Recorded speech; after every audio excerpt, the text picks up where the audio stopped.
Hi guys, ఈరోజు recipe అయితే sweet biscuits. దీనికోసం మనం ఫస్ట్ ఒక బౌల్లో కొంచెం షుగర్ తర్వాత వాటర్ యాడ్ చేసుకొని మంచిగా మిక్స్ చేసుకోవాలి. మొత్తం షుగర్ అంతా కరిగేదాకా మిక్స్ చేసుకోవాలి. తర్వాత మనం గోధుమ పిండి తీసుకొని అందులో ఇప్పుడు మనం చేసుకున్న షుగర్ సిరప్ యాడ్ చేసుకొని మంచిగా గోధుమ పిండి చపాతీకి కలుపుకున్నట్టు కలుపుకోవాలి. తర్వాత ఈ ముద్దను తీసుకుపోయి మనం రోటీ చేసుకోవాలి. చపాతీలాగా సన్నంగా కాకుండా కొంచెం మందంగా చేసుకోవాలి. అప్పుడైతే బిస్కెట్లు మంచిగా పొంగుతాయి. తర్వాత మనకి ఇష్టం వచ్చిన షేప్స్లలో కట్ చేసుకోవాలి. నా బిస్కెట్ షేప్స్ అయితే కొంచెం అటు ఇటు అయినాయి, మీరైతే మంచిగా కట్ చేసుకోండి. తర్వాత స్టవ్ పైన ప్యాన్ పెట్టుకొని అందులో ఆయిల్ వేసుకోవాలి.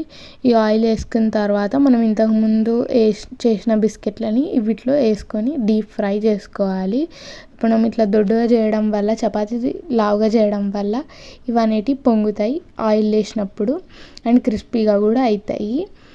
అంతే, మన గోధుమ పిండి బిస్కెట్లు అయితే రెడీ. ఇవి మనం మురుకులు వేసుకున్నట్టు చాయ్లో వేసుకోవడానికి చాలా బాగుంటాయి.